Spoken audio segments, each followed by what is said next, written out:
Now what is happening today? 7 billion human beings, 150 years in the future from today. Not even a single person today is going to be left then. All are going to disappear. And that's a fact. That's a fact. Oftentimes, we just go through unnecessary pains and anxiety and so forth, believing that the composite things are permanent. And then when something bad happens, when some change happens to the phenomenon, to the object, then so much anxiety comes to us. The fact is that this object, by the very definition, by the very nature, it is impermanent. It is prone to change.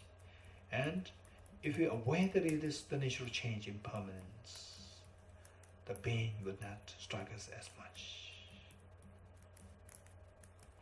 And all these change, the gross change visible to our eyes, is all because of the presence of the subtle change within, momentary change. On the level of momentary change, not even a single moment of the composite phenomena remains static. They all change momentarily, which means our body also changes momentarily. Our mind also changes momentarily. The object of attachment that exists, they also change momentarily. So on that momentary level, so the change that you see on a yearly basis, 20 years time change, for this yearly basis change should be there. For the yearly change, there must be monthly, weekly, daily, hourly, then the minute-wise, second-wise, millisecond-wise, nanosecond. On a millisecond level, it's so fine, it's so fine, it's so fast moving. And in actuality, our body moves so fast, that fast, which seems to be so static. This is just illusion. In actuality, it just moves so fast. Our mind also moves so fast. This is what the Buddha meant, all composite things are impermanent. This is reality. Nothing for us to have a blind faith in. This is rationally to be understood. So from this we come to know that we are moving at such a great speed, such a great pace of change. It is like we've been thrown into a very fast moving train. With a fast moving train, if you're thrown there by a stranger, what will you feel? The faster the train moves, more the fear. Faster our body moves, faster our mind moves, the more the fear. Because where this train is going to take us, we don't know. Now, who decides where the train is going to take us? The driver. In our case, the train like the body, the train like the mind, moving at such a fast pace of change, is driven by the driver like the mind. And this driver like the mind is under the sway of the two demons, the self-grasping ignorance and self-centered attitude. As long as this driver is under the sway of the two demons, we will never experience the results as happening. What the results are going to be like is determined by the cause. And if the cause is driven by the demons, the results are only going to be miseries. This is what the Buddha meant by the second seal. All contaminated things are of suffering nature. Most of the contaminations is the mental defilements. Most of the contaminations is the mental defilements, and particularly the contamination of the self-grasping ignorance and self-centered attitude.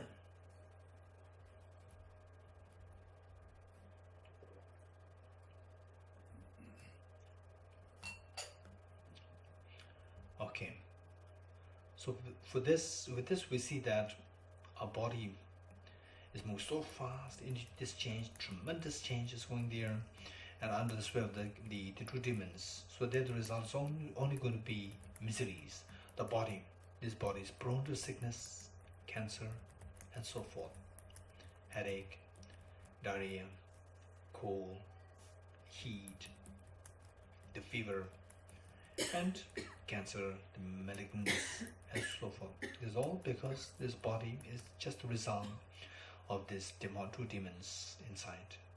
Likewise, our mind is full of miseries, in all sickness, aging, death, the fear of losing near and dear ones, anxiety, anguish, depression, lamentation, and so forth. These are all the results of this self-grasping and self-centered attitude. I reflect more on how the people are trapped in tsunami, how the people are trapped in earthquake, how the people are trapped in terrorism, in the hands of the terrorists, and so forth. Reflecting on these points, we see that we are so weak, we are so vulnerable. What makes us vulnerable is a self-grasping and self-centered attitude. If you think like this, then reflect on how the mind is distinct from the brain, and how the mind, after the brain death of the brain, the mind continues to its next life. Then this drama of the pain is just endlessly perpetuating. Endlessly perpetuating. If you think like this, it's so tiring, so exhausting, so overwhelming. Is there a way out? Yes, the answer is yes. The Buddha said yes, so there's a way out. But if you don't put special effort, there's no natural cessation of the problems. Problems will keep perpetuating. There's no natural cessation. Then what should I put? What kind of effort is required? For this, we need to know what is the ultimate cause of all the miseries. Ultimate cause of all the miseries is self-grasping ignorance. Omiye dharma hetu prabhava. Self-grasping ignorance. How to get rid of self-grasping ignorance? If you cut the root of the poisonous trees with millions of poisonous leaves, unless you cut the root, however much you may try to remove the loose leaves from the top or cut the branches from the top, there may be a short respite. 1 week, 1 month, again the leaves will grow there. It's just pointless. It's so tiring, it's so exhausting, it's so overwhelming. Now what should we do? Wise person will cut the root. If you cut the root, however millions of poisonous leaves are growing, you don't have to pluck even a single leaf. They will all dry on their own naturally. Likewise, you cut the root of all these pains and miseries, all the miseries will dry, all the miseries will be dispelled, will be exterminated on its own. So how to cut the root? Knowing that the root is the self-grasping ignorance. You have to cut the self-grasping ignorance. How to cut the self-grasping ignorance? Self-grasping ignorance is like darkness. In dark, you don't see the reality. But the ignorance, by the very definition, you don't see the reality. Just as to get rid of the darkness, just as we need to introduce the light, light to eliminate the darkness, we need to introduce the light of the wisdom to eliminate the darkness of the self-grasping ignorance. What is the light of the wisdom? This light of the wisdom, by the very definition, is the discerning mind whose apprehension of the object tallies with the reality. What is the reality? The reality is as indicated by the Buddha in the third seal. Everything is of the nature of emptiness and selflessness. Okay, since that the 2D program is 3D program is dedicated on the wisdom emptiness, we'll quickly meditate on wisdom emptiness. Although it's going to be very gross at the moment, it doesn't matter. Just follow the instructions. What is the reality? The reality is the emptiness, what the Buddha indicated. Everything is of the nature of emptiness and selflessness as the third seal. So how can I know that things are of the nature of emptiness and selflessness? Okay, for this, think of yourself. What are you doing? I'm meditating. Good. This person who's meditating. And your body? My body is in a meditative posture. Good. Okay, this person who's meditating, who you identify as I, this person, is it like a dream which is coming from your mind and not from the object? Or no, it's nothing to do with my mind. It's solidly there. Which of the two ways this person appears to your mind? Of course, in a very solid way. It is not like dream. It is so solidly there. Yes, it's so solidly well defined there as this I. Okay, this is deception. Viewing the self as viewing this I as so objectively solidified there, this is known as self grasping ignorance. And this is at the core of all our miseries. This is the ignorance. How can we say that this ignorance? How can we prove that this ignorance? Good. Okay. Here we see that dream is what comes from your mind. Mind is the subject as opposed to the object. So the dream is purely subjective. It is not objective. Whereas this person who is meditating, who you refer to as I, this, instead of subjective, it is seen as so objectively real. This is known as the self-grasping. Seeing the things as objectively real as opposed to subjectively real, that is known as self-grasping ignorance. Okay. Now how can you know that this is ignorance? This is wrong. Because such a self does not exist from the object side. How can I know this? Remember what Arjuna said. If the mirage were to be water, why not those close by the mirage see water? If the mirage were to be water, why not those close by the mirage see water?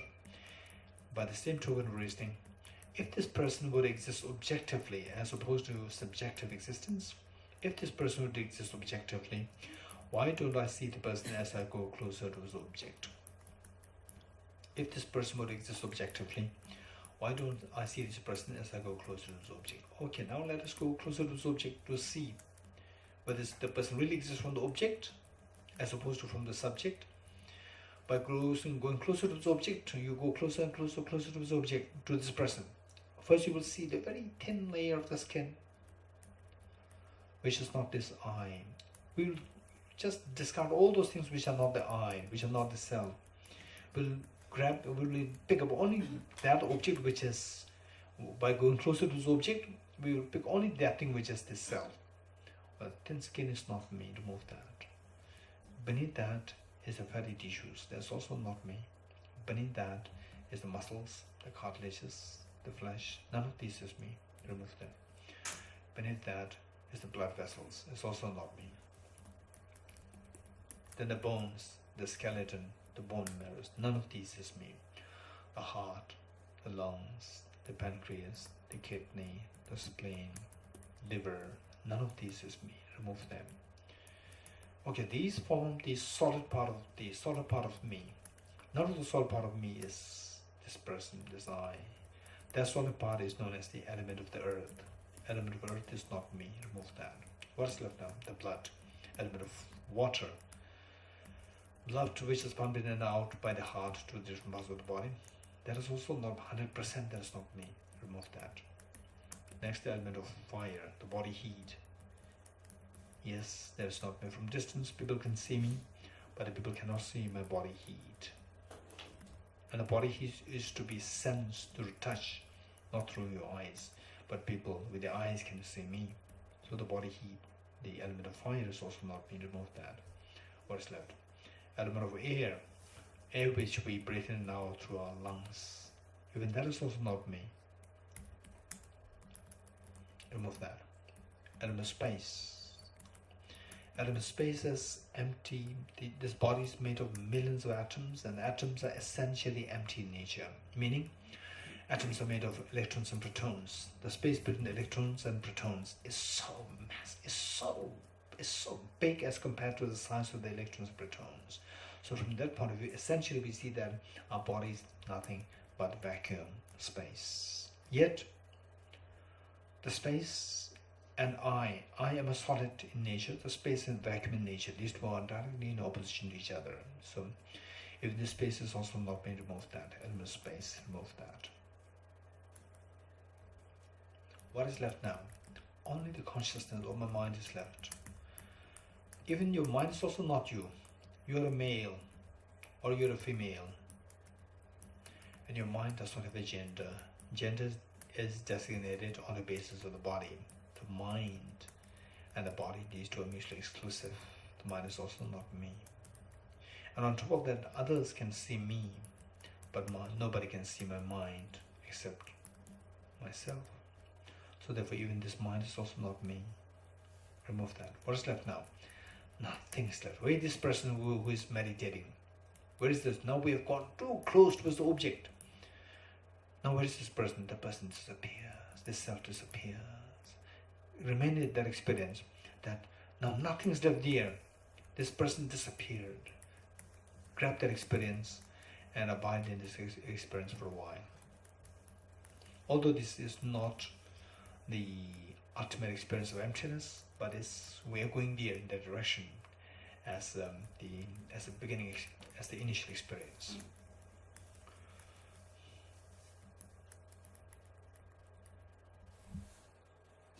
Okay. Now, what is the benefit if we come to experience this much, this experience, that this I disappears when I go closer to this object? Now imagine you come out of meditation. What are you doing?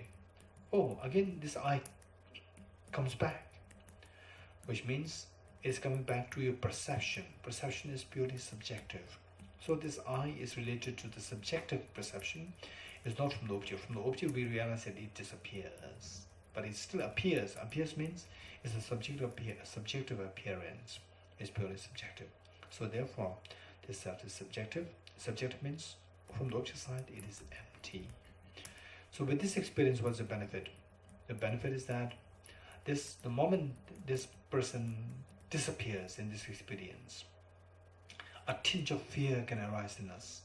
A tinge of peace of mind can arise in us. A tinge of the fear and the bliss in some cases. In some cases, fear can come in us. This is all because of our revolutionizing our way of thinking. Seeing things so objectively real. Now for the first time we are discovering that seeing things objectively real is very deceptive. Okay, with this, just as the self disappears, if we subject the sickness, aging, death, the stress, depression, all to this same analysis, even they also disappear. Even all these miseries, they also disappear when subjected to this analysis. The moment you experience that these miseries, they disappear, you are seeing these miseries as empty of objective existence. And feeling the weight of the miseries is only when you see the miseries as objectively real. Now you're seeing the miseries as empty of being objectively real and instead as subjectively real. So there instantly the miseries will disappear, and the miseries will be replaced by the feeling of lightness, feeling of absence of disturbance. Miseries by the very definition is disturbance. So you're totally free from the disturbance. Without the disturbance, the sorrow stops. All sorrow stops. So when the sorrow stops, the opposite disturbance is what I experience. Absolute peace is what I experience. This is the fourth seal. Transcending sorrow is absolute peace. This is what we are all seeking. Okay, abide in this experience of absolute peace for a while.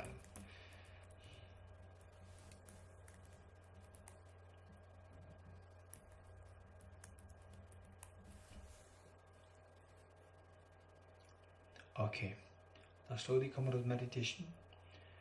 Now we'll switch to the Bodhicitta practice. Bodhicitta in group, usually what we do is we do the four immeasurables. So because constraint of time, we'll do the first two immeasurables, and then we'll do the Bodhicitta commitment, then we'll stop. Okay, so for the Bodhicitta practice, as a part of the four immeasurables, we'll do the first two. For this purpose, reinforce the visualization of all the enlightened beings in front of you.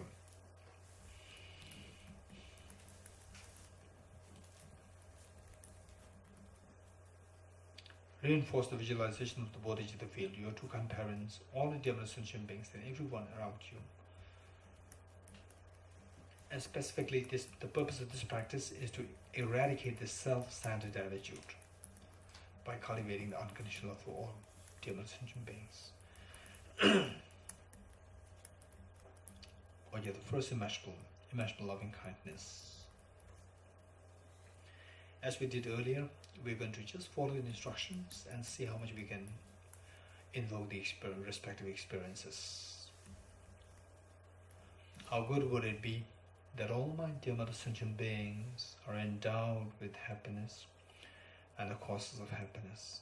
The causes of happiness primarily consisting of the wisdom of emptiness and unconditional love of bodhicitta.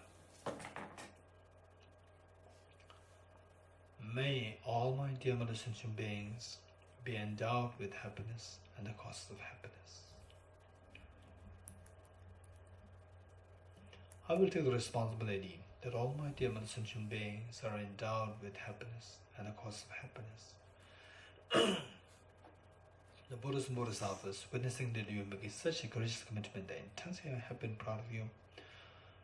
And this happiness and pride invokes the compact omniscient minds to send for nectars very soothing lights towards you and all dear sentient beings. The mere touch of the lights and nectars with the bodies makes yours instills in all happiness and the cause of happiness within sentient beings and yourself. You witnessing that such a miracle is happening to us, all of demon sentient beings, you're intensely happy. Take 3 deep breaths out with relief.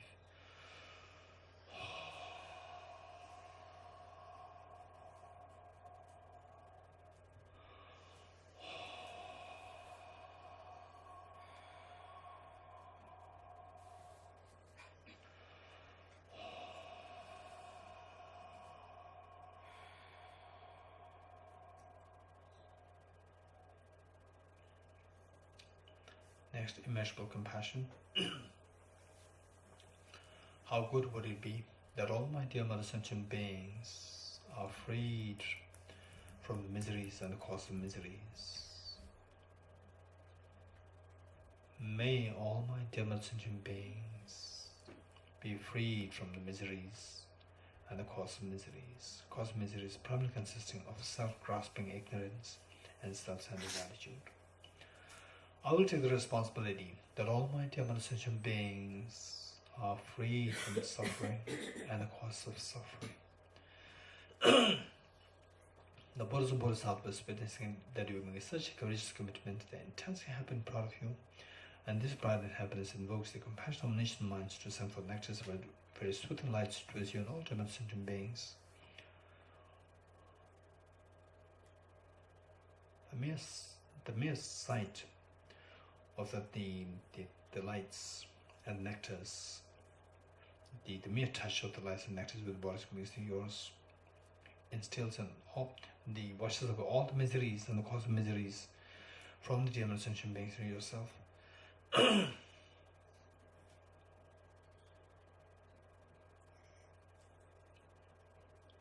And you witnessing such a miracle is happening to us all the dear sentient beings.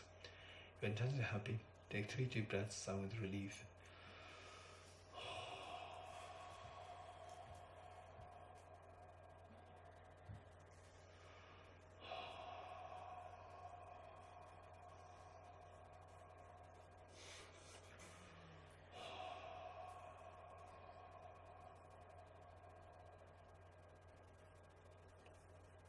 When we truly feel, when we truly experience this feeling, there's no room for anger, there's no room for jealousy, there's no room for agitation, there's no room for irritation. There's such a peace of mind. It's an amazing practice. With folded hands, let us all with folded hands. I'll make a line of commitment of bodhicitta, and let us all say this together 3 times. Be it superficial at the moment, it doesn't matter. And slowly we'll come to know what exactly bodhicitta, what exactly spiritual emptiness. So on this basis, then slowly this aspiration that we're doing now, although superficial at the moment, can become full-fledged, very intense, moving experience, so precious. May I become Buddha for the benefit of all my dear Mother Sentient beings. May I become Buddha for the benefit of all my dear Mother Sentient beings. May I become Buddha for the benefit of all my dear Mother Sentient beings. May I become Buddha for the benefit of all my dear Mother Sentient beings. Abide in this courageous commitment of bodhicitta for a while, altruistic commitment of bodhicitta.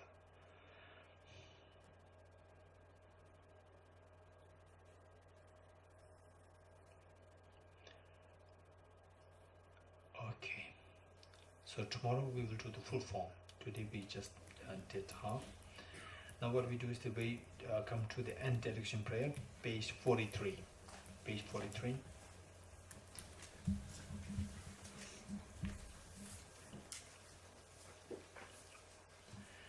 I dedicate the merits thus gathered to its realization, the deeds and the prayers of the Buddhas and Bodhisattvas of the three times, and to the upholding of the doctrine of scripture inside. May I in all lives, through the force of this merit, never separate from the four wheels of the Mahayana vehicle, and accomplish all the stages of the path: renunciation, bodhicitta, birth review, and the two stages. From my true collections, vast space that I've amassed from working with effort at this practice for a great length of time, may I become the chief leading Buddha for all those whose minds wisdom eyes blinded by ignorance. Okay, page 44, the second line, which says, never separate from the four wheels of the Mahayana vehicle. What are the four vehicles? One is meeting with the four vehicles. The four wheels of the Mahayana vehicle. One is meeting with the genuine, the Dharma teacher, and genuine spiritual guide in the next lives, in the future lives. One, meeting with the genuine spiritual teacher. Number two is meeting with a conducive environment for practice. Meeting with a conducive environment for Dharma practice. Number two. Number three is having enough accumulation of merit. Having enough accumulation merit so that will be directed towards Dharma practice in the next life. They'll be born in a place where Dharma practice is accessible. Number three. Number four is having a powerful aspirational prayers. Powerful aspirational prayers that will be born in place conducive for Dharma practice. Aspirational prayers. Okay. Four, and the next it says, the third line says, and accomplish all the stages of the path: renunciation, bodhicitta, perfect in the two stages. Two stages here referring to the two stages of Tantra: generation stage and completion stage. Generation stage and completion stage. So that is something very technical part of Tantra. So just to give you the labels. And then the next line, extract from Lama Tsongkhapa's final Lama prayer. The first line, from my two collections. What are the two collections? Again, you might have questions. The two collections is the collection of the merit and the collection of wisdom. Wisdom is the wisdom of emptiness, wisdom of impermanence, and so forth. And the collection of merit is which gives us energy, like the bodhicitta, generosity, ethical discipline, patience, enthusiasm, all these other qualities besides the wisdom of emptiness. These are known as the merits. So the merit accumulation and the wisdom accumulation. Okay, so we'll stop here, make 3 prostrations.